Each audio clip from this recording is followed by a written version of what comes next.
Government is not the solution to our problem. Government is the problem. We can meet our destiny to build a land here that will be for all mankind a shining city on a hill. You're listening to the Liberty Brothers Radio Show, only on Revolution Radio. Now, here are your hosts, Jim White and Jason Van Tatenhove. The crusade for freedom is your chance and mine to fight communism. Please hang up and try. James Jaeger. James, this is Jason and Jim on the Liberty Brothers Radio Show. You're live on the air. How you doing today? Hey, Jim and Jason. Good. How are you guys? We're doing great. Let us give you a proper introduction here for our listeners. James Jaeger is a Telly Award-winning filmmaker who made Fiat Empire, featuring Ron Paul and Pat Buchanan, with over 25 years of experience writing, directing, and editing features, documentaries, TV commercials, and multiple camera live events. As a producer, he's experienced developing and packaging screenplays, private placements, public offerings, and network licensing arrangements. Mr. Jaeger is also a pioneer in broadband distribution of motion pictures over the internet and founder of the pay-per-view.com. Influenced by his late grandfather, producer of the first medical training films in the United States, and the founder of the Department of Neurosurgery at Jefferson Medical College / Hospital. And you began your career in 1973. So you've been in the business quite a bit, but welcome to the show. How are you doing? Great. Thank you for having me. Absolutely. So the big news over the last week really has been this Sony thing. We wanted to, especially since we saw the distribution happen this weekend, where Sony released out the interview for download. I mean, that's the first time I've seen a major motion picture like that released to YouTube and some of these other download options. Yeah, in the movie industry, we have these things called windows. And a window is like a exclusive period of time that a motion picture is released. For instance, the first window is usually what you call theatrical. Then the next window is usually what you call home box office, which is kind of like videotapes and DVDs. And then it goes into foreign release. And it goes into first run cable release, second run cable release, and then a network, and then in syndication. So it's kind of a pecking order of monopolization of market. This Sony release of the interview is very interesting because now we can see a possible paradigm change in the whole marketing system, in that the major theaters bowed out and only 330 independent theaters released it in the same window as online internet. So we have, in essence, the theatrical release window competing with the online internet window. And the industry's been arguing about this for at least 10 years, these windows. But if it proves out that they make more money by putting it out on the internet first, then movies will just go to the internet and they won't even go to the theaters. This could be a death blow to the theaters. Yeah, James, I was going to say, are we literally talking about perhaps this could be the first shot in the death of the brick and mortar big screen popcorn and for $8 and pop for $9? Those theaters are going to be going by the wayside. Is that what you're saying? It could be that I don't know, the major chains are the ones that still bowed out. I believe they have not even released it. This whole thing, Jim, is so crazy, and there's so many possible motives of who did the hack on Sony, that it's just I wouldn't be surprised if Sony doesn't put a movie out on this very thing. Well, what do you think? What do you think happened? Sorry, Jim, I didn't mean to jump on you there. No, that's okay. It's all good. We saw this hacker group called the GOP kind of come out of nowhere, which supposedly is linked to North Korea, and I've seen dubious, references to that I'm not so sure that North Korea could actually pull that off. Then we have the connection with the Lizard Squad, who took down Sony and Microsoft's gaming networks over the Christmas holiday, and now has come out with someone claiming to be an administrator of Lizard Squad, saying that they helped to provide resources and login information to the GOP, Guardians of... what did they call it? I forget. Peace? Guardians of the Peace. Peace. Yeah. So what are your thoughts on that? Well, now we've got Lizard Squad, we got GOP, Guardians of Peace, and we have Anonymous. So we've got all these competing hacker groups. Lizard Squad is basically a group of kids with DDoS, what's called DDoS software, which is very easy and cheap to get. DDoS basically is a way of attacking servers with millions of useless open-ended information packets, and it overloads the circuits.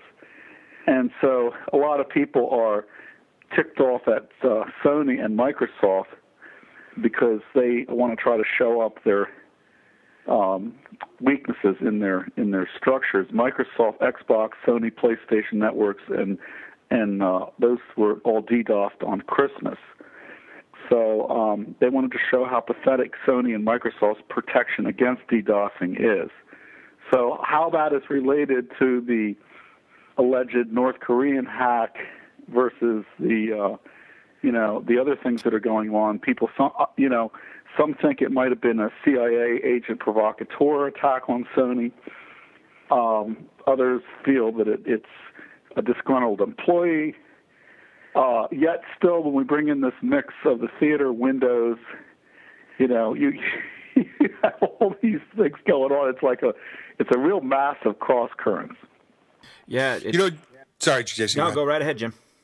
James, when you were on the line before, when you were on with us before a few weeks ago, maybe a month or so, you talked about that there's only, I want to say, you said 10 or 12 people in the whole movie industry that pretty much control everything. And I think those are, six networks and the heads of the 6 networks. Tell us a little bit about, if you can, talk a little bit about the grip that really, let's say, for example, movies like yours, like Moulin La Bay, great film, although doesn't enjoy a wide release because these small group of people, if they don't like your message, then your message really doesn't get out very widely. Is that accurate? Well, the motion picture industry has been analyzed in massive studies, and the control factors of it analyzed. And it really comes down to what is the demographic that's controlling the motion picture industry. Now, when you use that word control, immediately everyone jumps on you and says that nobody can control anything. The movie industry is controlled by all these big corporations. It's the corporate media and so on. But actually, the industry is very provincial in that it is actually controlled by a very small insular group of people that are liberal in nature, and that might be because movies are liberal in nature in that they're always striving to show new ways of doing things, not just being conservative about the old ways. And by the way, I'm not judging any of this. I'm just stating these are the facts that anybody can inductively observe if they go through the motion pictures. But anyway, to my knowledge, the longest standing and most recent study of the movie industry was performed by Entertainment Securities attorney John Combs.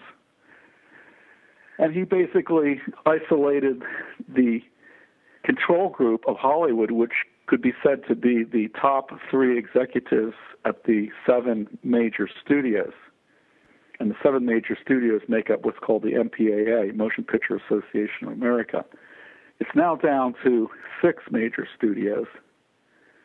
And if you say there's 6 and 3 at the top, that's 18 people that basically have to give the final authorization on movies. So if these 18 people share a pretty similar background, doesn't it make sense that they're only going to release movies that they like, i.e. movies that harmonize with their background? So this brings up the question, should any narrowly defined or definable group of people control such the most arguably the most powerful communications channel ever devised? Because it does indoctrinate the public in how they vote and everything else. You mean the motion picture industry as a whole you're speaking of, yes? Yeah, well, the MPAA companies basically dominate and control one way or the other almost all of the other companies out there. includes the New York-based media companies. In other words, CNN, MSNBC, and Fox News are all owned by an MPAA corporation. You all have heard the names of the studios. Sony Pictures Entertainment is one of the MPAA companies. Like Paramount, probably. Well, Paramount is actually owned by News Corporation. 20th Century Fox is owned by News Corporation. Paramount is owned by, I believe, Viacom. Yeah, I think you're right. And then you've got the Disney universe. You now have Comcast has purchased Universal Studios. And so on. It changes constantly, so I can't give you the precise names. But if any of your listeners go to mpaa.org, the exact 6 corporations are listed there with their absolute proper legal names. And the legal names and the names of all these movie studios are just endlessly twisting. As you might note when you look at the screen credits on any movie that goes by, it's always, look at the beginning, it says, ABC Company and XYZ Company in association with blah, blah, blah company, hereby present a blah, blah, blah production of a blah, blah, blah directed film,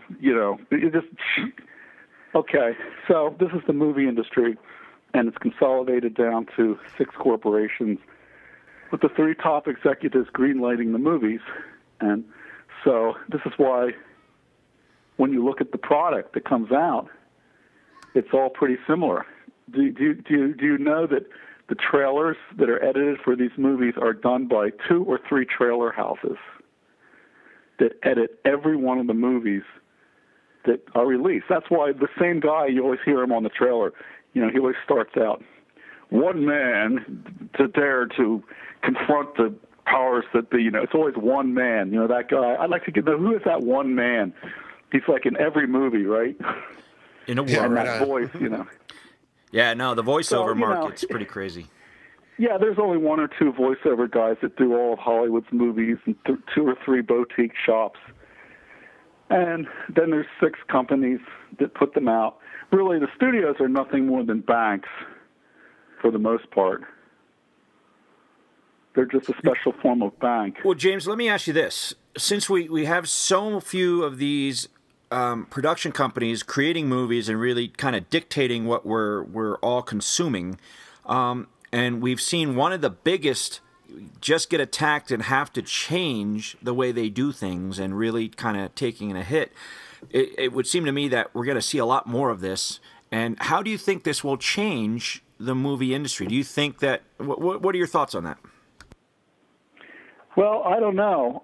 Hollywood is always changing, but it always stays the same. I was thinking about the window. Okay, so let's say it proves out that releasing movies simultaneously in theaters and online generates more money than just releasing it in theaters first, then online second. The statisticians and the accountants behind the scenes are going to do all the numbers on this data. I don't believe Sony has released any of the data of the online sales. Does anybody know of any data that they have released? I have not seen any. I don't know. Jason was talking about it previously. Did you see any numbers yet, Jason, as far as how successful they were with their little marketing scam? Yeah, no, actually they did as well as they projected they would do with a traditional theatrical release over the weekend. So that's not good for theaters, is it? I think about 18 million. All they said was, huh? I believe it was something like 18 to 20 million. It hit 18 to 20? Yeah, I think that's what they were pulling in this weekend, just on online and the few boutiques that. Wait a minute! You can't commingle the online with the theatrical. Well, no, that's what I'm saying. I'm saying that the online those 2 out. Okay. They have not separated those 2 out and will not separate those 2 out. You can count on that for a while. The first day it ran, it made $1 million. It's unclear as whether that million was just theatrical or online. I believe that was just theatrical. So that would be 330 independent mom-and-pop theaters. That's not very much. That would indicate to me most people saw it online. But that that 1 million is only a tenth of the market, because I believe there's about 20,000 movie theaters out there. So now you say it's the box office has jumped to what, 18 million.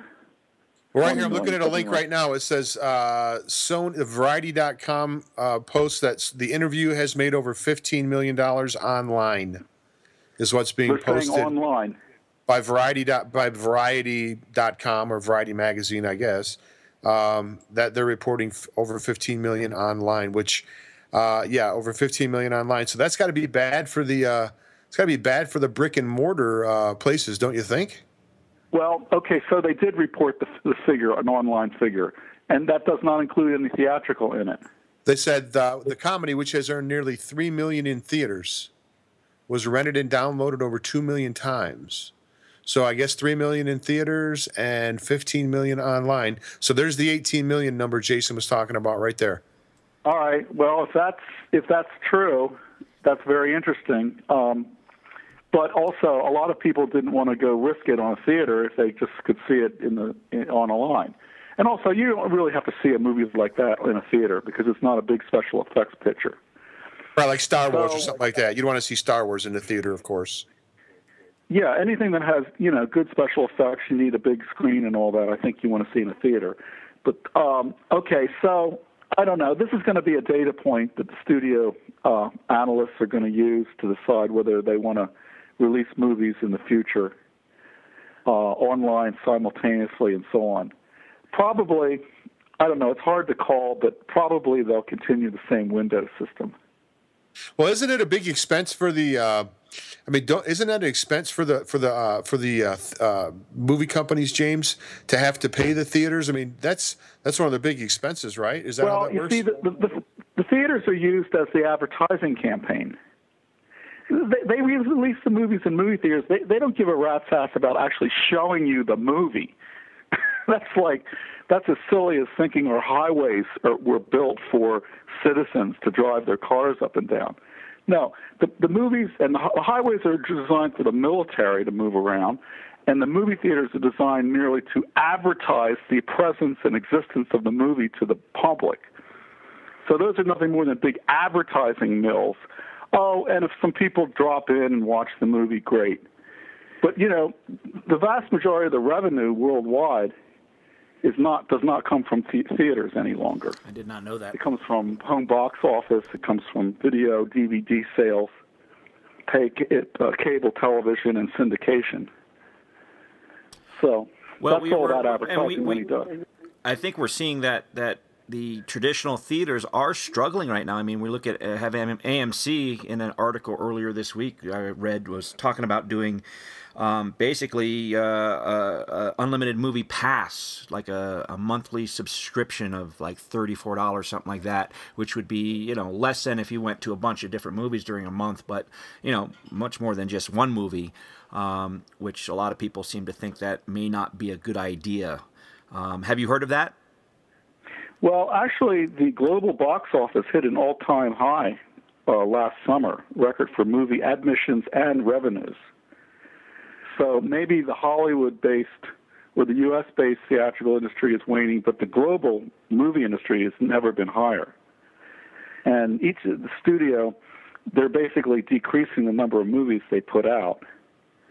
So, for instance, Sony went from 21 releases in 2009 to about 16 in 2013, and Warner, who used to put out about 28, 30 releases, they're down to about 19 as of last year. And Disney only released 10 movies. So what they're doing is they're basically releasing fewer movies. Each movie is more expensive, appeals to an action audience. And the reason there's so much action and violence in them is because it translates better into foreign territories. Not every territory out there gets U.S. humor. So the global industry is doing better than ever, and the U.S. market may be waning a little bit, going online. James, let me ask you a question. And I know you don't have a crystal ball, but let me give you your perspective on this. Cameras are getting better, computers are getting better, faster, able to do better editing. As I said, cameras, really good cameras, are dropping down in prices. Every phone's got a camera. Not that you'd want to shoot a movie on a phone, but do you see perhaps at some point, James, where the technology will get so advanced and so affordable that you will see a lot more just regular backyard filmmakers, so to speak, for lack of better terms? Do you see that being any type of competition to the big movie houses, or you think we're years away from something like that? Well, maybe as a breeding ground. My associate that I mentioned earlier that works with the reform movement. He's an entertainment securities attorney. Basically, does private placements for independents. He's probably the largest. He probably turns over the largest number of private placements of anyone in the country. So I was talking to him the other day, and he said that there's thousands and thousands of new low-budget films being produced, but they're mostly pretty amateurish. So it's kind of like the long tail. You have everyone and their mother can make a movie, but everyone and their mother makes a movie just like everyone and their mother would make a movie, pretty crappy, because movies, believe it or not, are a lot easier to make than they are to sit there in a chair and watch. So you get literally thousands and thousands of people able to make features, quote unquote, meaning they're able to lay down 90 minutes worth of footage somewhere. But is there a story? Are there compelling characters? Is the technical quality of a suitable caliber that it doesn't pull us away from the story? Does the movie have a good middle and end, beginning, middle, and end? And all of these skills are filmmaking, storytelling skills that really don't have a lot to do with camera equipment. So I guess what I'm trying to say to you is, yes, the inexpensive equipment puts the ball in the court of just about everybody. But sit down and try to write a script. You know, I mean, it all starts with sitting there at a typewriter or word processor and pecking out a story in a script. And that takes pure brain power. It takes pure talent. It takes pure work and persistence. And that has nothing to do with equipment. So there's enough art involved right now where, regardless of the advancement in technology, you're still going to have some artistic talent, if you will, to be able to pull it off effectively. Is that sort of what you're saying? Yeah, it's not a matter of having some. It's a matter of having immense artistic talent, immense brain power and creative power. Because here's why. All the low-hanging fruit has been captured.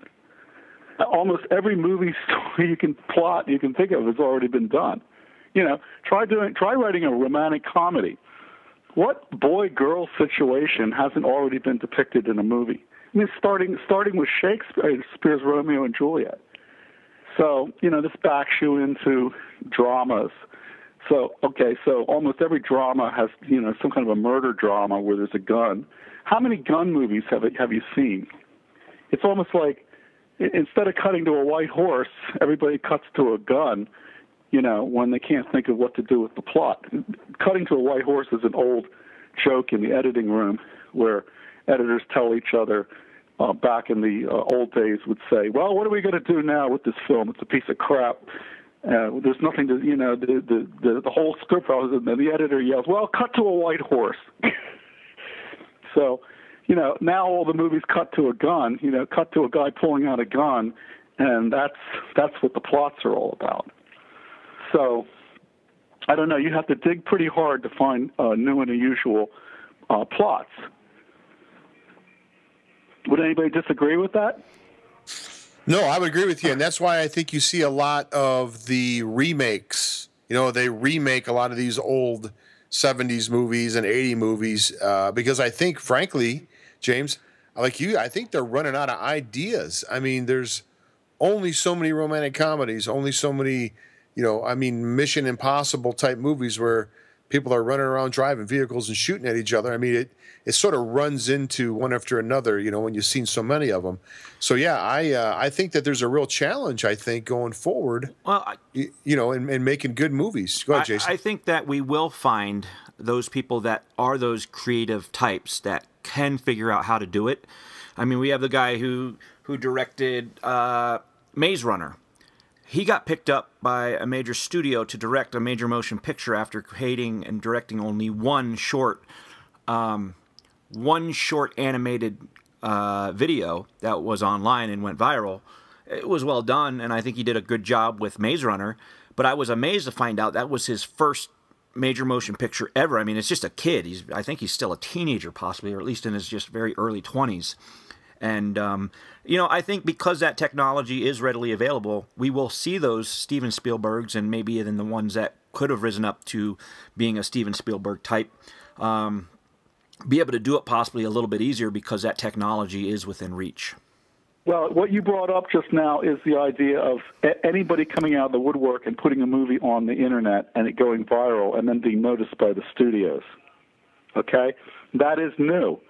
That is a kind of a democratization of the motion picture art, in that anybody can just drop into the scene, make a movie, get noticed by the studios, and suddenly they're out there getting a budget, okay? Kind of like Robert Rodriguez. But I would suggest that that's not always the way it happened, because you're talking to a filmmaker right now that made a movie that went viral. I put out Fiat Empire with Ron Paul in 2008. It went just as viral as this kid's movie. But did the major studios pick it up? No, they suppressed it. So it's kind of like, yeah, the internet can boost you up there as long as you make the right kind of movie. As long as the movie passes the filters, the political filters of the 21 people that run the movie business. I can definitely see that as being an issue, especially with the type of subject matter you're putting out there. Yes. But, that doesn't have to only apply to narrative drama. I mean, if you have the wrong, look at all these movies on Atlas Shrugged. These are all movies where the big bad corporation is the good guy, right? You don't ever see a Hollywood movie where the corporation's the good guy. So as a result, the Atlas Shrugged series never got made by Hollywood for decades and decades. I wanted to mention something before I lose the thought. You got two filmmakers. You got Kubrick and you have Tarantino. Okay. These two guys have a totally 180-degree different approach to creativity. Kubrick's approach is he doesn't watch nothing by nobody. He doesn't want to have any outside influences. So when he makes a movie, it's totally creative. It comes from within himself. On the other hand, Tarantino watches every damn movie made so that he can methodically make sure that he has no elements in any of his movies that are like any of the other movies out there. So they both have their own way to get unique material out, is what you're saying. Exactly. Kubrick doesn't watch nothing, and Tarantino watches everything.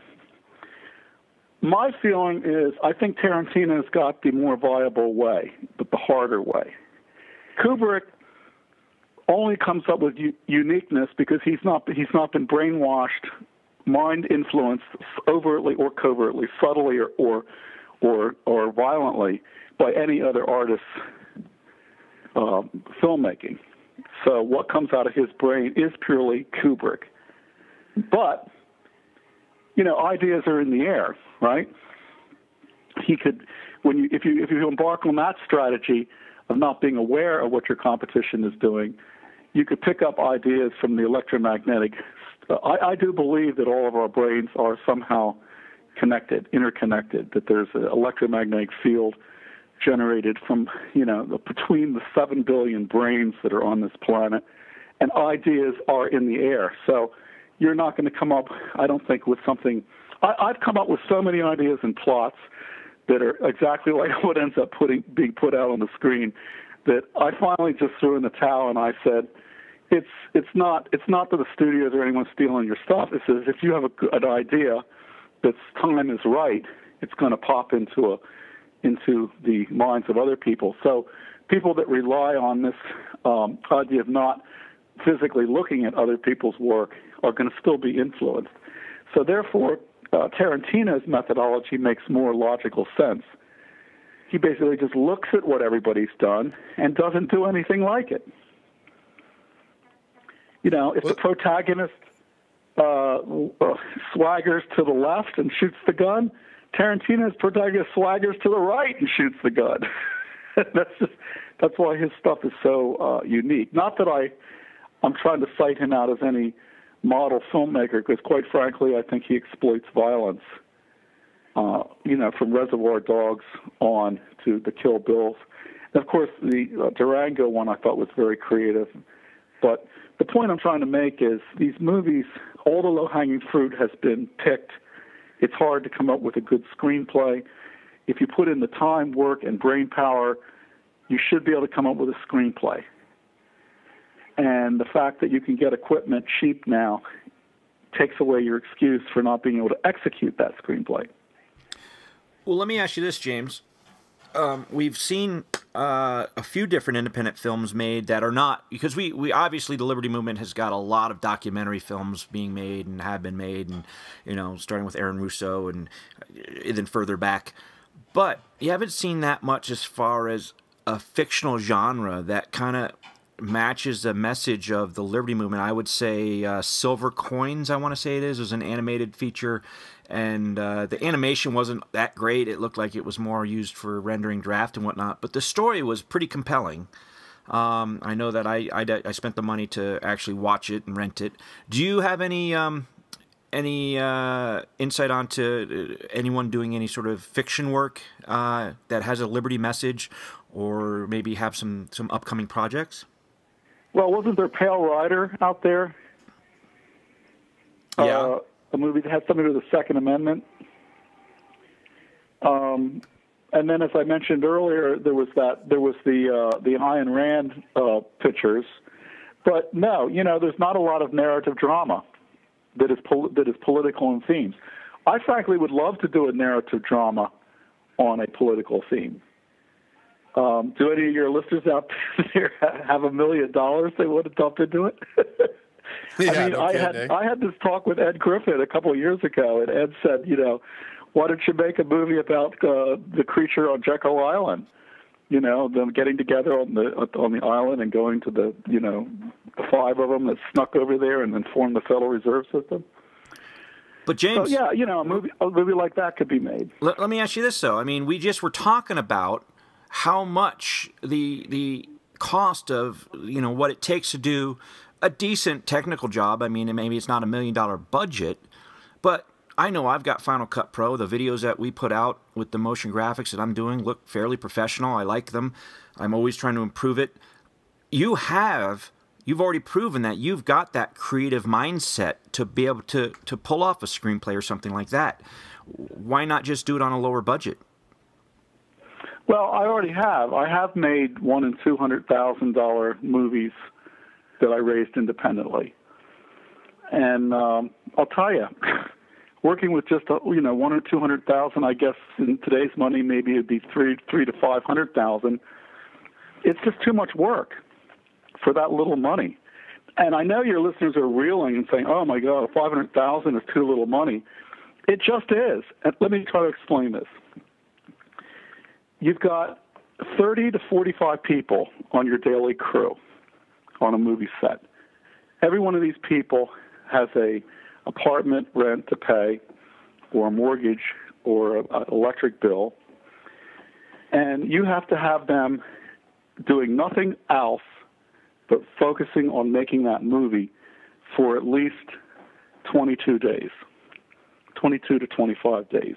Major movies in the motion picture major movies run for 100, 200, 300 days. I'm talking about a 18-day shoot. That's 90 pages of script. That's 3 pages of script per day for 18 days. And then you've got 3 days of pickup shots, which means you pick up all the crap you missed in the 18 days because you got kicked out of the location for some reason. So you've got all these people that have to be fed, and since you're in production for, let's say 20 days, let's round it off, it's not just a month that you have to pay for them. You have to pay for them for 2 months. So right there, how much does it cost to help 30 to 40 people survive for 2 months. Now, you've also got your actors. You're going to have at least 3 principals. You're going to have 5 to 7 supporting. You're going to have as many as 100, 200 extras and bit players. Okay, these people don't have to get paid. They can just come in and, film them. In fact, when I shoot these low-budget films, if I need a disco scene with 100 or 200 extras, I schedule the first third to come in the morning. Then I schedule the second third to come in between the morning and the afternoon, and the third to come in the afternoon, so I don't have to feed them lunch. And then I just schedule like maybe 10 or 20 that I feed lunch, and I keep them there for the whole day. And they're the ones that are in the immediate background in the scene. So they're the ones that are the only ones that are eating lunch. But yeah, you've got to pay for lunch for everybody. Okay. So now you don't have to spend as much money on silver halide ions, in other words, film. But the camera rentals are the same. You used to rent an Arri 2C, and that would cost $300 to $500 a day, $300 a day usually, $400 a day. Well, to rent a Sony that's high res that gives you the 2K or 4K res you need or you want to shoot with, the rental price of the camera is about the same. So the only thing you're really saving on is the silver, the film, and of course film is a major expense in a low budget production. I mean, the film alone, when I was shooting one film, and to go from a tape budget to a 16 was an additional $30,000, and then go to a 35 millimeter budget was an additional $75,000. Now, granted, today you don't have to have work prints, and you can basically you don't need to do that. But instead of work prints, you have digital intermasters, where you're going from the the film universe into the digital universe. The bottom line is, you need $300,000 to $500,000 to make a low budget feature. But there's no way you shoot it Rodriguez style. There's no way to do it with like three 35 millimeter DSLR cameras, have a sound guy, minimal crew and editing, and just do it to get the message out. Is that even a possibility? Well, who are you going to have on your crew? I don't know. Name for me what guys you're going to have on your crew. Let me ask you a question. Are you going to have a script supervisor? Probably not. All right, so that means that if you miss shooting one single scene or one line, or one scene has a person with a cigarette in their mouth and the other one has no cigarette, you're going to have to go back and reshoot the whole scene. Yeah, I got you. Are you going to risk that? Well, I guess that's just knowledge of the movie industry. I'm looking as an outsider in, and I'd like to think I could put something together, but, I don't really know. You're not going to risk that. So there you got one human being you have to take care of for 2 months. Are you going to have let's see. You're going to have makeup artists? Are you going to have their faces sweating on screen? Or are you going to have the director pop over with a cotton swab in between every take? Okay? And then that costs an extra 30 seconds per take, and then takes the director away from his hat of translating the story to the cinematic image. James, okay, hold that thought for a second. James, we're coming to the end of the first hour. Are you going to hold over with us? We didn't even get into the Federal Reserve or the Second Amendment, or even get a chance to talk about the film. We'll be coming up here pretty soon on the first break. Do you want to stay with us over to the next hour and talk about these things? If you want to talk more about the movie industry or the Fed, I mean, I love talking about those subjects. So it's up to you. I'd love to talk with you more. Again, I don't know the movie industry, and I definitely am learning a lot from it. So, I'd also like to talk, James, too. You sent me to a link that was like Exposed Hollywood. You sent me a link on a website that had a whole bunch of information about exposing Hollywood. I just went over it briefly, but I think you're actually the one that put it together, if I remember correctly. Maybe we can also talk about that quote-unquote expose of Hollywood after the break as well. Okay. You know what site I'm talking about, correct? The website you sent me to? Okay, very good. Yes. And you did create that, right, with someone else? Was it you and someone else? I put that together with John Cones and myself. Okay, excellent. Well, I'll tell you what, why don't you give out, we just have a minute left here. We'll be going anytime. Why don't you give out real quick, give out your, before we go to the first break, give out your websites, James, the best way to get in touch with you, and the name of the film you got coming up here, and we'll talk about it after the break as well. Well, we're currently working on Midnight Ride, which is going to be a Ron Paul film, and it's about the abuses of the Second Amendment and martial law, and your listeners can go to midnightride.us and get all the information on it. Okay, now is that the only website you want to give out right now? Well, let's see. What else would they be interested in? If they want to get the movies. We'll catch it after the break. The website for all the movies is moviepubs.net. Sounds good. All right, folks, well, stick with us through the break. We're talking with filmmaker James Jaeger. We'll be back on the Liberty Brothers. All right, well, we're back live, and we're here with James Jaeger. We've been talking about movies and what's happening with Sony and the hacking and whatnot, and just kind of this new dynamic of movies. Now, James, you actually have written a book. I want to say it's a Mogul's Guide, but basically it breaks out some of these. We were talking about smaller projects and what could be accomplished using a small, this newer technology that's lower in cost. People are able to do editing on their home computers now quite a bit. And you actually have written a book that talks a little bit about how you can make some of these smaller budget films. Can you tell us a little bit about that? Sure. Actually, I've written 5 books. The first book was called The Independent Producer's Manual. The second one was called The Mini Mogul Manual. The third was called The Book of Budgets. Fourth was called The Movie Job Descriptions. And the fifth was The Movie Mogul Manual.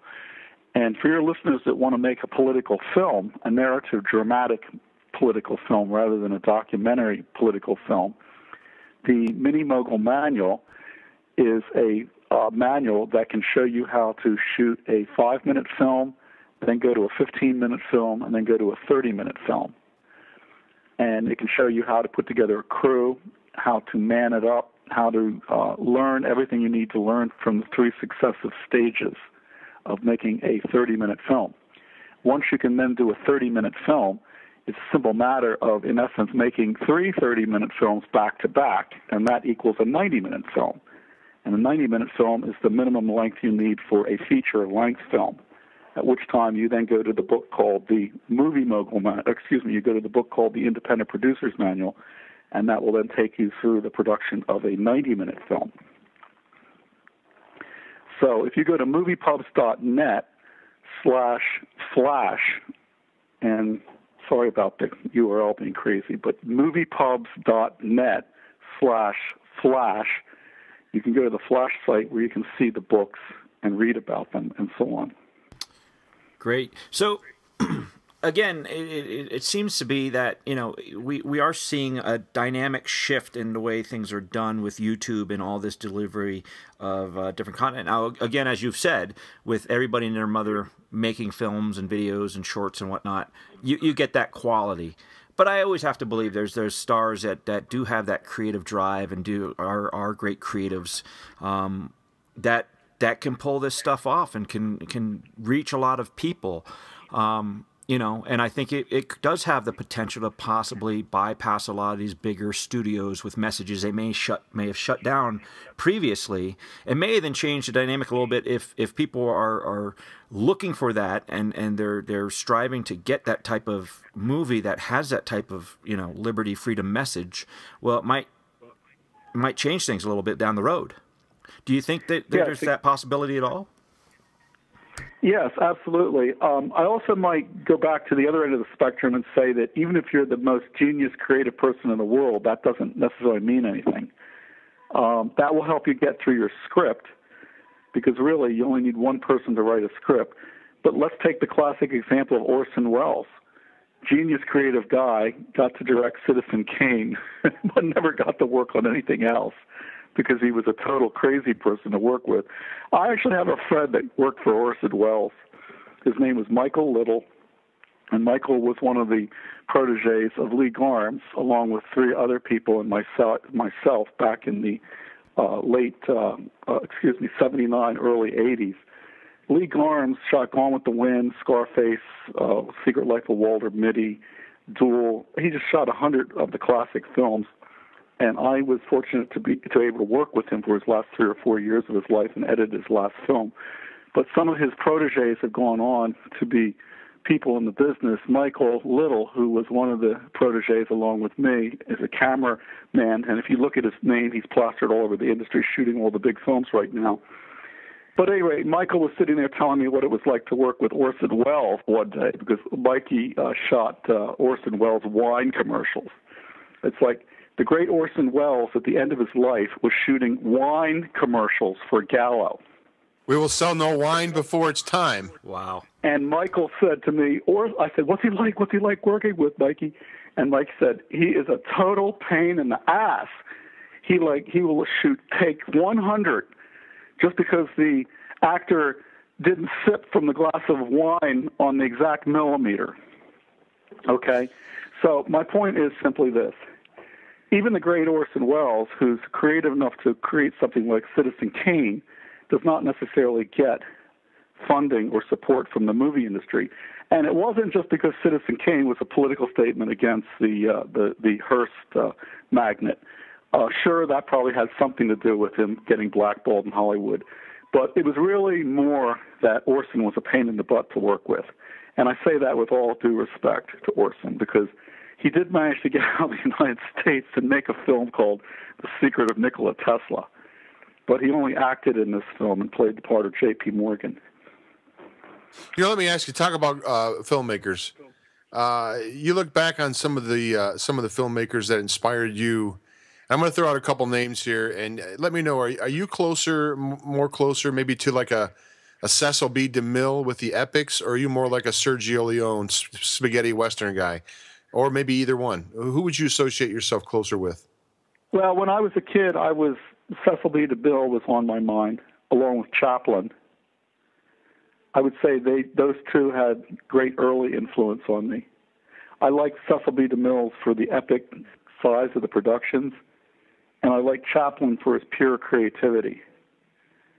So I would say, and back when I was doing it, you only had a handful of books that you could read, Badovkin, Eisenstein, and they were all written with no word processors, so nobody could really understand what they were saying. They didn't even call it film. It was filmic. They called it cinema. So I don't know. Did I answer your question?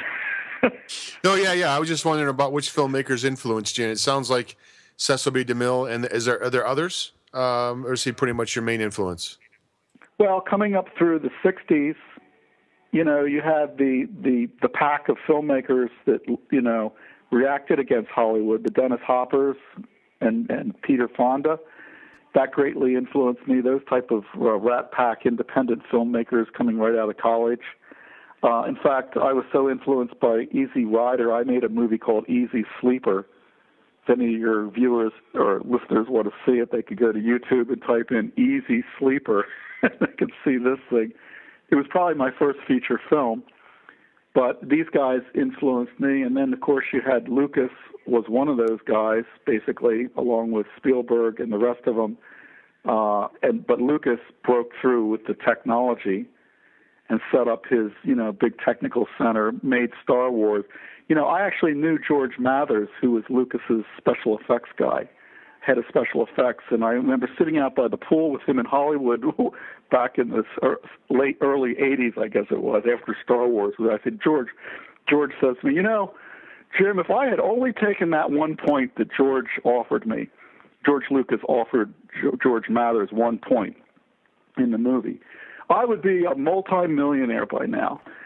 And what he was talking about was Lucas was the first person to take ancillary rights to the nth degree by saying, well, after the exploitation of the movie itself, we have many, many ancillary rights that we can exploit, such as Star Wars T-shirts and, Star Wars drinking coffee cups and outer space suits and so on and so forth. And that ended up being a bigger market for Star Wars and Lucas than the actual movie, because the studios took the revenues from the movie itself. And Lucas was offering all his key personnel, and George was the guy that actually made these special effects. He said to me that really Star Wars was a low-budget film. He said to me that they basically did all the special effects by getting a whole bunch of people together in a big gymnasium on card tables, and they actually did the special effects. The budget was something like $1 million. And then when the film came out, I guess it was, when did it come out? 78? Was it 78, 79, something like that, wasn't it, Jay? I believe it was 78. Yeah, 78, 79. It was a little before Alien. Anyway, it just blew everyone away. I remember I saw it at the Chinese Theater on Hollywood Boulevard, and we were all just blown away. So that changed the paradigm because I believe it was the first movie that made over, I think, $100 million. And just a quick correction, it was actually 77, May of 77. 77, okay. I believe it was the first movie that broke the $100 million mark. Am I correct on that? Which opened up the era of the blockbuster. And then we were followed by movies such as The War Games, which is a blockbuster. And then these studios, at that time, the average production budget for a Hollywood studio picture was $10 million and under. The average budget now is $105 million to $125 million. Wow. Why do we see such an increase in that? What is it just all the talent needed for the computer special effects? Well, you got to remember, every Hollywood production that goes out has got to employ a whole empire of people. Right. You've got thousands of technical people all over the city. All these people somehow have their shops up and running. It's no different than the Army, than the U.S. military. When you think of Hollywood, think of the U.S. military. You got all this equipment. James, ask you a quick question. Does the Screen Actors Guild? I know people that are in Hollywood and part of movies are part of the Screen Actors Guild.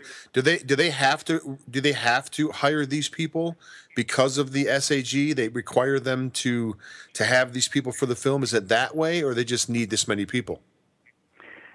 The unions are there because, in great part, the producers want to be assured of having people that aren't going to screw up on the set.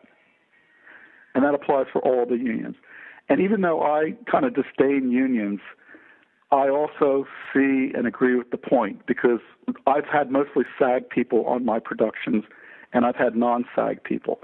And when I've jumped out and hired non-union people on occasion, they just totally, can I say the word fucked up? Can you bleep that out? It's a family show. It's a family show, James, or we're live, so no. Oh, I'm sorry. Okay, I'm sorry to everybody, but this is a story about, I'll just say Celeste, okay? She was a non-actor, non-SAG person, and I had her on doing some things, and she made me go up to like take 25 because she kept flubbing her lines. And that cost me a tremendous amount of money in film. You know, shooting it 25 times because she kept flubbing her lines. So this is exactly why you hire union people. You hire a SAG person, you know what you're going to get. You're going to get the most incredible acting. And this is, any of the unions, acting unions, these people know what they're doing, okay? And I've never had a SAG actor that just didn't come to the set, didn't know precisely what they were doing, have all their lines memorized, could give me the intonation 2 or 3 or 5 different ways. And so, when you hire a union cameraman or a union, this is what you get. You get flawless perfection. And as a director, you don't have to worry about anything. All you have to do is walk on the set and do your job. If you don't have these kind of people, then you have to do everybody's job. Then that takes you away from doing your job. And your only job as the director is to deal with the actors, deal with getting the exact perfect performance out of the actors, translating the written word to the cinematic image. And so many of the directors that shoot these little low-budget features, they're not being directors. They're being production managers half the time, first assistant directors. They're being DPs. They're doing every hat but directing. And so the resulting movie, even if it comes from a great creative Orson Welles type script, sucks because they haven't done the management. which brings me to the point of management, and that's why I wrote 5 books, basically on management of motion pictures. There's really nothing in any of my 5 books that's going to tell you how to write a script, or going to tell you how to act, or even tell you how to direct. It's going to tell you how to manage everything so that you can write, so that you can act, so that you can direct. Well, let me ask you this, James. Let's switch gears here a little bit and get more into a creative mode. You know, we've heard with you on the show before that the studios really will censor the message.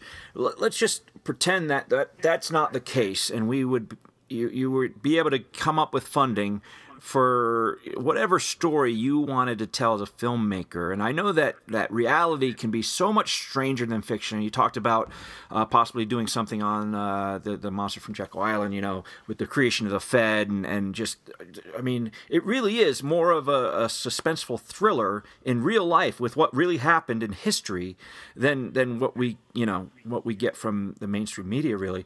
What would your first project be if you didn't have that constraint, if you were able to secure funding and do the movie you wanted to do? Well, ironically, a movie about the Fed probably would get picked up by a distributor. It may not get funded by a studio, but it would probably get picked up. Because in part, Fiat Empire was successful because the left embraced it, along with the right. The left basically looks at the Fed as a big bad banking corporation. And the right basically looks at the Fed as a big, bad government entity. So they're both looking at the Fed through their own rose-colored glasses, but they're agreeing on the same thing. The Fed's a bunch of, criminal culprits that are printing up money in violation of the Constitution.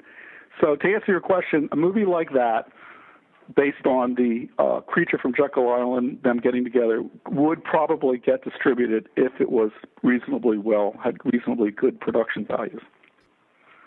But you try putting out a movie that pushes some of the right-wing GOP conservative values.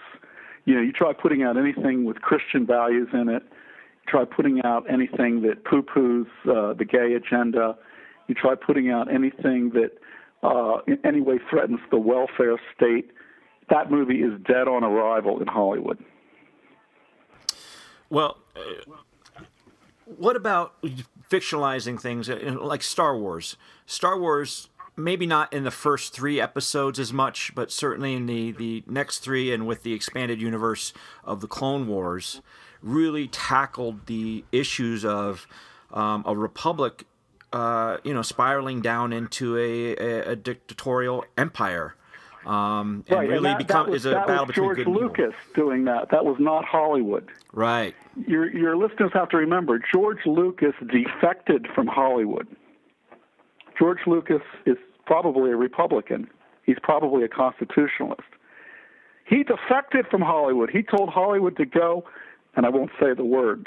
Thank you. Thank you. And he moved up to Marin County.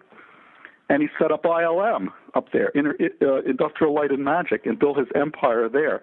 He built his empire based upon the proceeds of sale of ancillaries. That's what gave him his millions to build ILM. This had nothing to do with Hollywood. He was one of the fish that jumped out of the fish tank. Wow. So how much would it take to put together a film like The Creature from Jekyll Island, in your opinion? What would it take? What would you have to raise? Shooting it in high-def digital, it could be done for between $300,000 and $500,000. I could do it for between $300,000 and $500,000. All right. Well, now, of course, you could spend $1 million or $2 million or $10 million or $100 million too. I could do that too. Have you ever looked into crowdfunding? Well, in a way, my movies are all crowdfunded.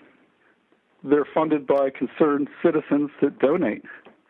Do I ever actually go to the crowdfunding site? No, I don't. But if anybody there listening wants to give me a call and show me how that can be done and become one of the producers on these movies, executive producer or associate producer, they're welcome to call me or email me. We have been very fortunate that every one of our movies has been funded generously, from Fiat Empire up to the current Moulin Labe. And we just hope that they continued. As long as people fund them, we'll make them. And each time we get one made, we try to make it a little bit better. This one's being done in high def. You're all going to laugh, but no, none of the earlier movies were high def. And the reason for that is we just couldn't afford them. The budgets started out at about $25,000. They're now up to about $75,000, $80,000. And I think with Moulin La, we went to $95,000 because there was marketing involved. But we never shot any of them in high def because that causes a whole slew of additional troubles. And you have to have more powerful editing facilities, and the cameramen charge more. They used to charge more. Also, you have to have stock footage. For this new movie, I'm going to have to go out and buy a whole new slew of stock footage. And the stock houses really nail you. Stock footage is footage that you buy rather. Let's say I need a shot of a jet landing on an aircraft carrier in the Pacific. All right.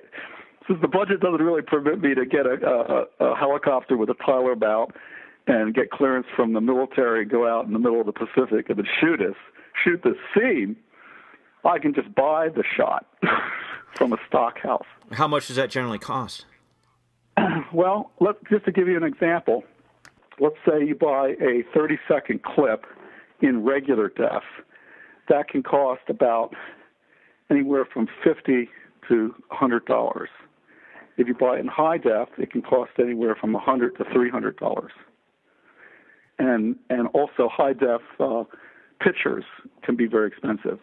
But now that everything's migrated over to high def, the prices of high def pictures and stock footage are dropping. And then like I said, the only other thing you can do is go out and shoot it yourself.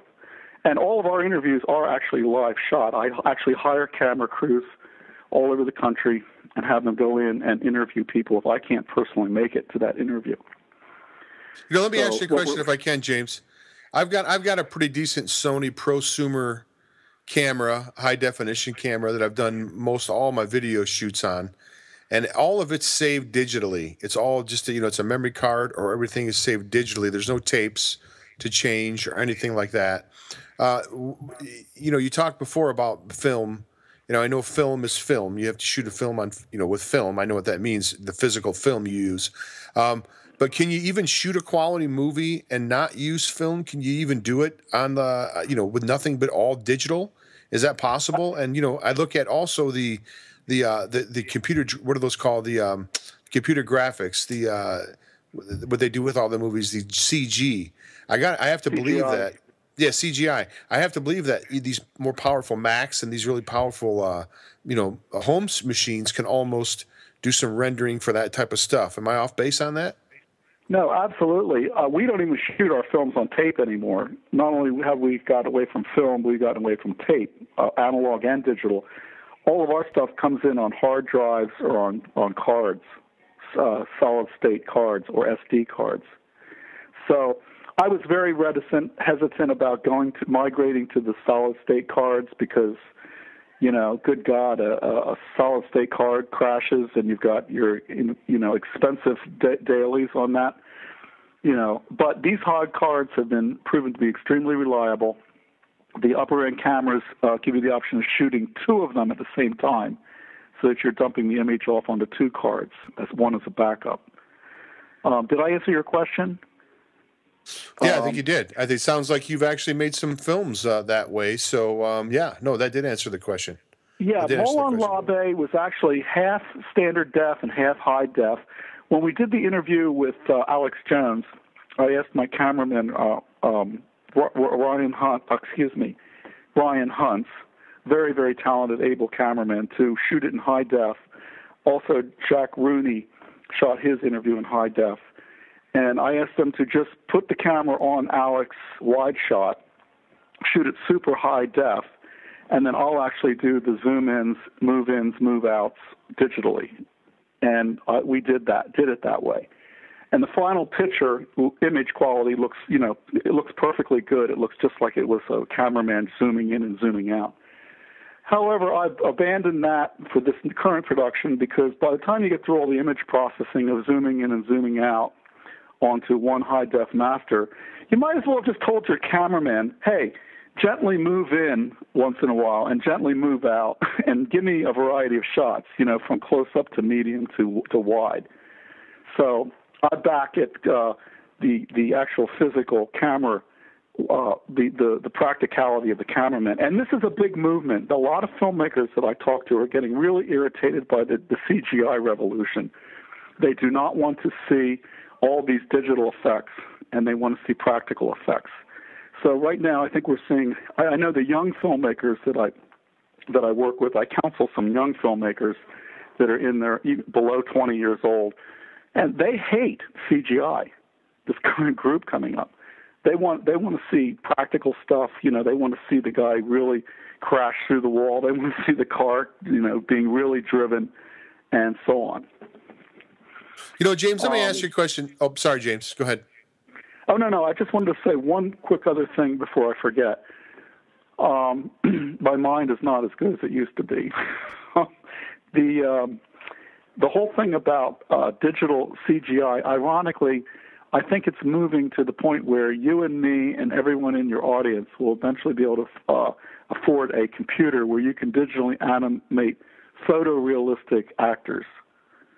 And the first time this was done in the movie industry was a film called Final Fantasy. Yep. And I forget what the date was, but I think it was the 80s, 85 or something. So here, ironically, you'll be able to sit there and animate a movie fully on your desktop PC, and you will not be able to tell that it wasn't shot on a set. You can already put the sets into your movie, and you can't tell if they're real or fake. So a lot of art directors are losing their jobs. Yeah, I can do that right now on my system that I have currently on a laptop. Granted, it's a little beefier than your average consumer, but between that and the new Power Mac I'm looking at purchasing specifically for video editing, there really won't be anything I couldn't do, and that's going to be under $5,000 with all the hardware I need. So it's definitely becoming within reach. That's right. Now the next thing will be when you can photorealistically animate the subjects and make them so real you can't tell that they're animated human beings. I would say we're getting very close to that. I mean, we saw with the new release of Tron, where you had the CGI interacting with the real-life actors. I would say it's here now, and even with the consumer, pro-consumer, I guess, or pro-amateur, whatever you want to call it. Prosumer. Right. Brands that are out there for the 3D modeling and the integration that you can do with a just a base $300 program like Final Cut Pro 10, which is what I'm running, and I think you could probably do it on this new system that I will be speccing out here in the next month. Right. Now, and you said the word, it's already being integrated with live action real photography. So cutting back and forth to digital animated actors with the real ones works. And so as that catechism continues, more and more of the catechism will end up on being the digital actors, and we'll be able to tell less and less that they're digital. So it's happening right now.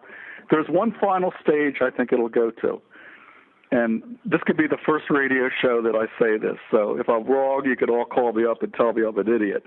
Okay, but I think the next thing that's going to happen is I think how are these major celebrities going to react to this? Okay, how SAG-AFTRA and the stars and the agents, the whole star system, because Hollywood runs on what's called the star system right now, as opposed to the studio system, which it used to run on. How are they all going to react to the idea that you and me don't need actors anymore?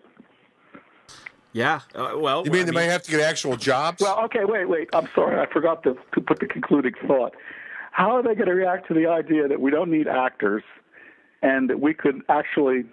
I predict that someday I'll just to use a star's name, not that there's anything that I'm indicating should be done, but let's just say John Travolta, who's one of my favorite guys.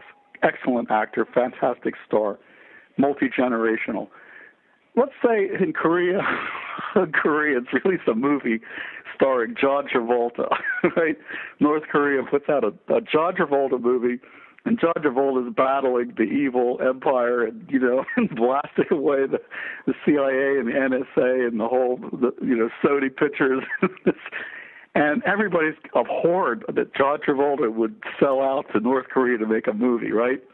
Then we find out that it was a digital John Travolta. Yeah. And nobody had any idea, but the box office was $500 million. In a way, I can almost see it being a good... I mean, let's look at the latest Terminator that's coming out now with Arnold Schwarzenegger playing himself, or this Terminator, but old for some reason. But you look at the last one out, they just had a digital likeness of Arnold back in the day when he was at his prime. I got to say, that concept appeals to me much more, using that digital likeness of Arnold, and then... also, you know, having him be an old guy playing an older guy, I don't know how much I'm going to like that. And that's true of the new Star Wars film. The new Star Wars film is set so that these actors in the original trilogy can play themselves. You know, we're going to have Han Solo in a standalone film. We've got Luke and Leia coming back. I don't know. I don't know how it's going to turn out. I guess we'll see. Well, it's going to be exploited. Anything that can be done is going to be done by Hollywood. And all I'm saying is, if some pirate pirates somebody's facade and then exploits it and makes millions of dollars before the world even realizes it is not the actor, that is not Tom Cruise. Tom Cruise, CIA calls up and says, that is not Tom Cruise in the movie. You know, it's only a digital proto-realistic likeness of him. But by that time, the person putting out the pirated film, it's not even a pirated film. It's a pirated image. They make $100, $200, $300 million. They have enough money to pay lawyers to fight off the copyright owners for the rest of their lives. Yeah. Anyway, I don't know if this is going to happen. This actually happens to be a plot of one of my movies. All right. Anybody wants to send in the money? No, I'm only kidding. You can't make offers over the air. James, let me ask you this. You see Netflix coming out with their I forget the name of the one with Kevin Spacey when he's in the House of Cards. House of Cards. You're right. You have House of Cards, and I think they came out with another one as well. And then you've got They're Hulu. doing many series right now. They are producing a lot of content.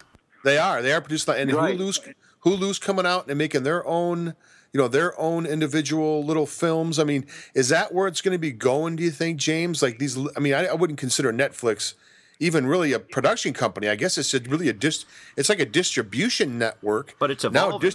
Now distribution networks are coming out with their own unique programming. I mean, is that where it's going? Absolutely. Let me tell you something. I was up until like 6 or 7 a.m. last night watching one on Netflix. I don't know if Netflix produced it, but it was on Netflix, called The 100.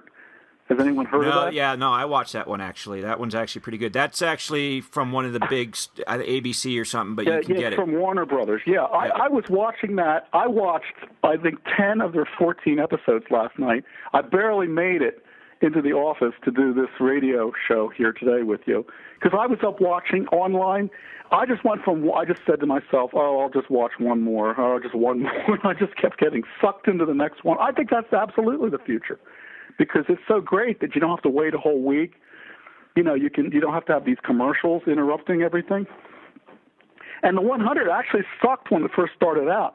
The pilot was terrible. It was just barely watchable. And so I suffered through the pilot.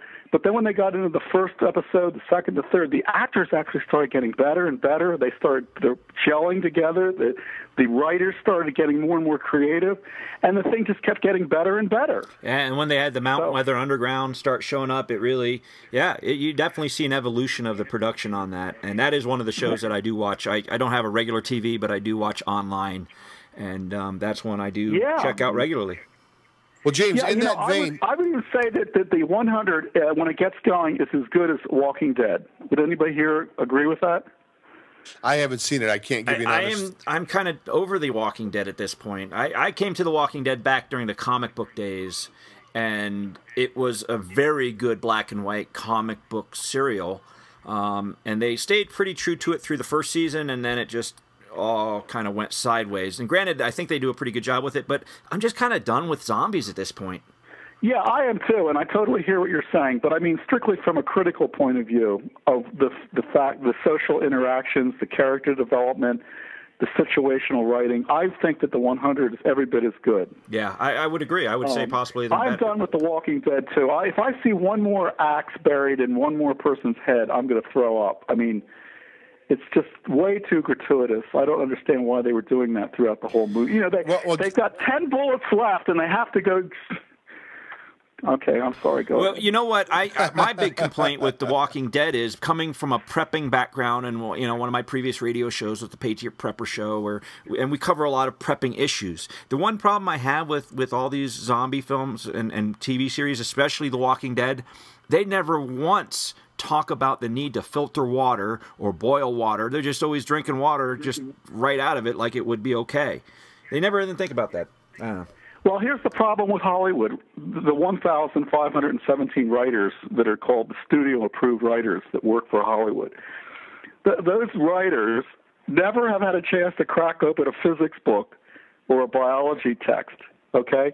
So you get stupid stuff that's not science fiction-based, very science-based, like Interstellar, okay? Interstellar could have been a great movie, but they have all kinds of crazy anomalies in it. Like, for instance, they come back and she's like old, right? Oh, yet they can create wormholes. Okay? The society can create wormholes next to Jupiter, but they can't remedy aging. Well, I think the wormhole was remedy aging right now. I thought the wormhole was opened by humans in the far future to save the race more than anything. I don't know. I liked Interstellar. I thought it was much better than Contact in any regard, because Contact was just.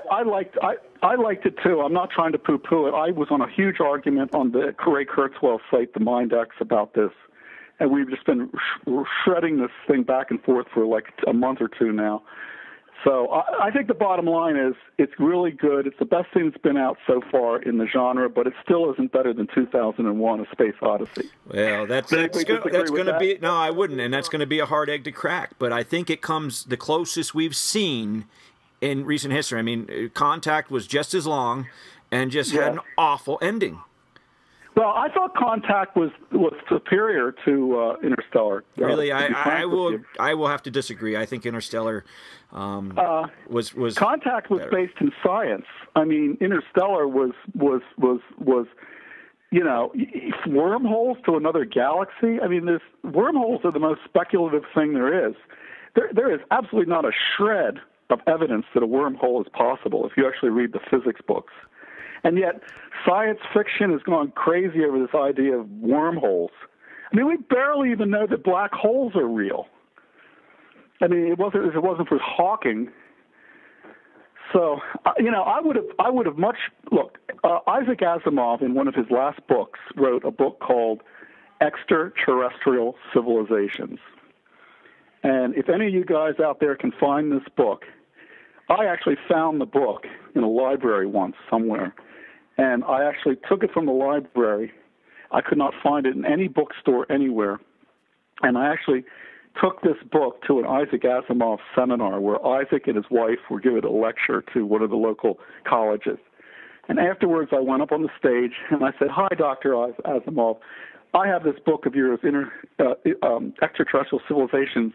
I cannot seem to find this book anywhere. Can you tell me where I can get this book? I just read it as fast." I hand him the book.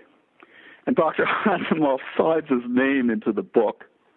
He autographs it, just tropistically autographs it. And so I turned to he says, "No, I don't know where you can get it. I guess you have to go to a bookstore." So I says, "Not inside." "Dr. Asimov, do you realize you just forced me to have to steal this book from the library?" What are you going to do? You're going to return an Isaac Asimov signed book to the library? Yeah, no, because the next guy that gets it. So I actually did tell the library the book was lost, and I did send them money to pay for it. So I'm not a total criminal. But my point is, this is the book. This book shows how you get to a star system without a wormhole. Asimov showed the way it would really be done in this book. Let me ask you a question real quick. Reverting back a little bit here. What do you think about this model, James, of releasing, we kind of touched on it a little bit, releasing all of the, shooting all of these series and then just releasing them all at once? I mean, that's almost, until Netflix did that, really, unless I'm mistaken. I don't think that had really been done before, but I'm like you, man. I don't watch a whole lot of TV. But when they released that, I did start watching it and watched 8 or 9 episodes at one time. And it couldn't have really done that, in a normal series release. Right, absolutely. Well, look at it this way. They only spent $100 million making that whole series. That is cheap. Remember I said earlier the average Hollywood movie is 105 to 102 to 125 million? Yep. So figure this way. You got how many seasons or how many episodes? They got 17 episodes of Kevin Spacey for a lousy $100 million? Well, Netflix basically did that, and that just proves that major stars are willing to work in quality written scripts, and there's millions of actors and people out there that want to work and make movies. And so Netflix added up the $100 million, said, let's make this thing, and they basically sucked in many, many more people to subscribe to Netflix. And now all the major producers, the studios, are doing the same thing. They're all going online right now. The whole industry is going psycho right now. Well, let me ask you a question. We don't have the way I have it set up here. I have a Roku box, which I'm sure you're familiar with. It's just another, and I have Amazon online. So if we want to watch anything, it's like on demand. We don't really hardly at all see any commercials here at this house. I mean, really, we are able to avoid them all with the way that we have our stuff set up. As things go more and more digital, you were a founder of of online stuff years ago. We came out with a concept called video on demand, which of course nobody's ever going to want. Right. So you don't see you don't see product commercials going, and you think they're always going to be around your Palmolive soap, believe me, your Coca-Cola. The commercials will start getting stuffed in there. Count on it. Just like I'm talking like product placement. You mean product placement in movies? Product placement, absolutely. It never stops. That's never going to stop. I mean, that's like going on and on right now. I'm talking about all these the Netflix stuff that you get to watch one after the other. Count on there being commercials inching their way in there sometime if people don't get pissed about it. Because here's what happened. I don't know if you guys remember this because I'm a little older than you, but when cable first came in, the big allure was, get cable, pay a monthly subscription fee, and you'll get all kinds of cable with no commercials. Exactly right. I remember that exactly. Yep, you're exactly right, James. Okay. Yep. And now cable, not only do they get you going, they get you coming. You pay your $100 a month to get a Comcast subscription, and then they sit there. 50% of the show is crap. It's commercials. It's driving me crazy. It's driving everybody crazy. And it is. Well, I tell you one thing. I noticed too from being in film. You can talk about this, but when I go to the movies, which is rare. But when I go to the movies, it's like 30 minutes of it's like to 45 minutes these days. It is. We could potentially go late. At least 10 and oftentimes 20 and 30 minutes worth of commercial trailers. The only thing I can say in defense of that is I actually don't mind seeing the trailers so I can see what movies I might want to see. Sure, I agree. But I'll tell you, if they start putting up Coke commercials and McDonald's commercials and some big pharma commercials, I would just go crazy. Oh, I've seen them already, James, in the theater. You're talking about big pharma and regular advertisement? Yes, okay. I've seen those in the theater before. Not often, but I don't even remember where it was. I don't think it was in Montana. But yeah, no, they've started doing that before. I know I've seen Coke commercials. Okay, yeah, I'm not saying you're not right. Absolutely. I'm just saying that most of the stuff I recall seeing is trailers. But now that you mention it, I do remember seeing some spurious other advertising. And if that's the trend, it's just going to drive everybody crazy some more. Yeah, no, that's a lot different. That's a lot different than having still images where the local guy goes around to the local bowling alley and the restaurant, and they have still images playing before the theater starts. Before the show starts. That's a much different animal. I'm talking about big corporate commercials is what I'm speaking of. Yeah, exactly. Full-blown McDonald's, big pharma stuff going on. Yeah, that's right. I remember they used to have a little slideshow of the local folks, and, that's okay. You want to give those people some business and stuff. Of course. As soon as the big corporations start putting out all this, incessant advertising, where do you go? Okay, now you got to go to the Internet. And, we talked about this, I think, off air. Sony, when I was working with this reform movement, about 15 years ago, I predicted that Sony, that the big 60-inch, 40-inch, the widescreen plasma television screens were actually being withheld from the market were being charged for. Remember, they used to be like $5,000 for a large one, and they were doing that. I think Sony was leading the pack on that because Sony did not want this widescreen stuff getting out there, because the MPAA, you could just see these guys meeting with Jack Valente meeting there and going, hey, we can't have everyone in the United States having a movie theater in their house, right? Who's going to go to the 20,000 movie theaters across the country? So I think you can count on a machination in there to keep the prices super high or suppress the technology. You know, when I was working with Lee Garms in 1980, when was it? 80, I guess it was around 79, 80, and I was out in Hollywood. We went to the SMPTE convention, which is the Society of Engineers that build all this crap every year. They have a big convention. And I remember I saw the very first gigantic high-def digital projection of a movie. And everybody just went, it just blew our minds. And so this stuff has been around since 81, 80. And when did we all get it in our living rooms? We got it in our living rooms, you know, affordably in our living rooms only in the last 5 years. And I think a lot of that is politics.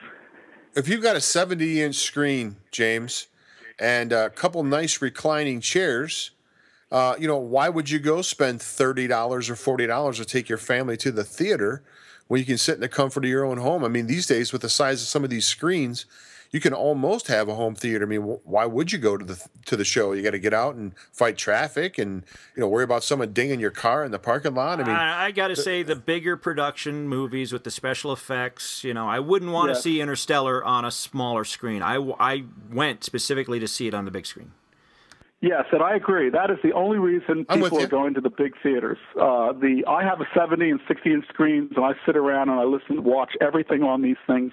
You know, you can only go one other step where you're projecting it. You can literally build an in-home, 20 or 30-foot screen with a projector. But you got to really go to the multi-million-dollar screens to see the big movies. But the big movies now, these guys are charging $14 for a matinee to see it in regular. Then they've got this new thing called Regal Digital Cinema. Okay, has anyone heard of that? It's like $16 to see Regal Digital Cinema. Then you've got IMAX for $20. So you got 3 flavors. Okay, I went and I saw Interstellar in all 3 flavors. The only one that really looked good and that was cost-effective was the lowest one, $14. The Regal Digital one, all you got was a better chair to sit in, and maybe there were a few more speakers along the left and right-hand side. Both movies were projected at 2,000, 4,000 DPI, okay? There was no resolution difference in either movie. The image quality looked exactly the same. Moved to IMAX. IMAX, $20 to get in there. IMAX is only good if you sit in the sweet spot. If you sit in the exact center of the theater at the right location, about midpoint to the main screen, IMAX looks good. I understand from one of my associates, my technical director in Hollywood, that they have just built an IMAX theater out there that actually looks good from all over, but the theater is small. There's a small IMAX theater? Is that kind of funny? They're making IMAX theaters small so they actually look good when they're trying to look big, right? So it's totally crazy. What the theaters should do is they should stop with the $14 ticket. Now, that 14 I'm talking about, this is matinee, okay? At night, it's even more. I've never even gone to a theater at night, so I don't even have any idea how much they charge at night, let alone Friday or Saturday nights. But the theaters, what they should do is they should say, okay, you want to buy a movie ticket, here it is. It's $15.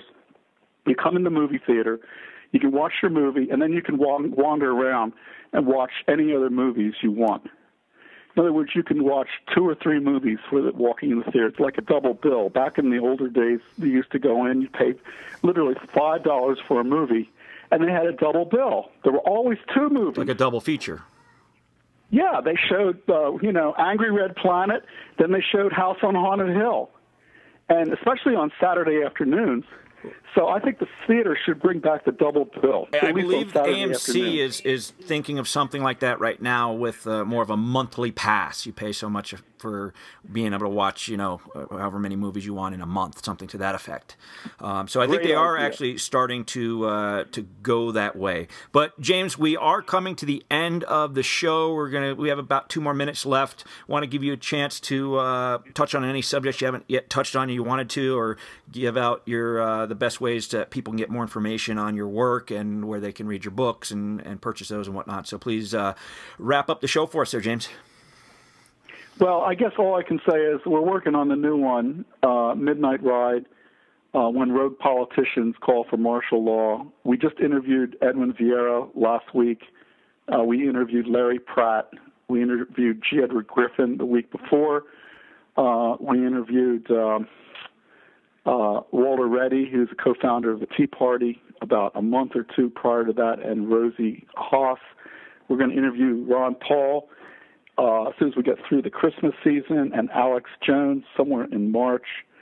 And this is a movie that's based on Edwin Vieira's latest book. It's a must-watch movie for anyone that's concerned about the Second Amendment and the militia system, which, by the way, the militia system is supposed to be there instead of the police force, okay? The word police is not in the Constitution anywhere, and now we have all this police brutality going on. Gee, is there any surprise, okay? If we're not even supposed to have these police forces out there the way they are. We're supposed to have militia, each consisting of citizens. So at any rate, midnightride.us is the website. If you want to go there and help us make the film and get a producer credit on it, you can donate what you can afford. Go to the website, midnightride.us/donate. If you want to make a movie, you can get some books. I've written some books that will help you make movies. They're all at moviepubs.net.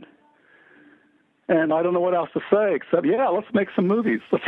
Anybody out there want to make some narrative, dramatic, political films? Well, I think the time is right. I think we need them. I think movies have a great potential to just open minds up. And we're at a point in time in history where people are just thirsting for that. So absolutely. And, Spielberg's on top of it with stuff like Lincoln. So there are some, big filmmakers that are doing it on a large scale, but making a movie about a bunch of bankers only requires, office locations and some good acting and script writing. So you don't really have to spend a lot on that to come out with the really excellent James, movie. keep in mind, we have all that footage from, I told you, we got all that footage from the Bundy Ranch. I mean, we could make a documentary on just the footage that Jason and I have alone, I think. Well, why don't you do it? Just write a narration. Well, since you've got the footage already, put together the movie. Yeah, I'm going to do it by April, I hope. I saw some footage that Elias sent me on that, Elias alias of Oath Keepers, who's the associate producer on our current movie. And there's a lot of stuff that I never saw in the mainstream media. Oh, there's so much more. So much. Well, I sent you the one about the horses. I want to acknowledge Oath Keepers, if I may. Absolutely. For their excellent work. Elias alias Stuart Rhodes, for their support in these movies. I should have mentioned them on the earlier show. I'm sorry, but they could have prevented another Waco. No, we were actually embedded with Stuart Rhodes at the time, so we were right there with him. Right. And I also want to acknowledge Dan Happel, who has just been incredible. He's been one of our producers on the last 4 or 5 movies, and I believe he is a representative there in Montana. Yeah, he's a great guy. He's a friend of mine and a friend of the show. Dan's a great guy. Also want to acknowledge and thank Pastor Chuck Baldwin. Chuck just did an incredible interview for the last movie, and the Liberty Forum, I think it's called the Liberty Forum, was extremely helpful in getting these movies made. And thank you very much to all these people. You guys are true patriots, and I hope you guys wake up the rest of this nation. Montana, rocks. Maybe I'll move there myself. Well, we certainly like it. All right. Well, it's been a pleasure having you on the show. I love being able to pick your brain on the ins and outs of the real movie world because, again, I don't know. I love having experts on the show because I know that I don't know. And it's good having people on that do have that chunk of knowledge that we don't. And always love it having you on the show because the conversation just goes where it goes. Well, yeah, and I think you guys know a lot more than you think you know, because you may be the next generation of movie makers. It sounds to me like you're pretty sophisticated with the computers, and I just say, attack it, go for it. We are every day trying to make it better. All right, folks. Well, that's the end of the show. Thanks for joining us. Thanks for joining us with our new listeners on the Stand Up America Network, and then those on Revolution Radio. We'll be back. I want to say Friday with the week that's coming up. I got a granddaughter being born tomorrow. So thanks for joining us. This is the Liberty Brothers Radio Show. Bye. Bye now.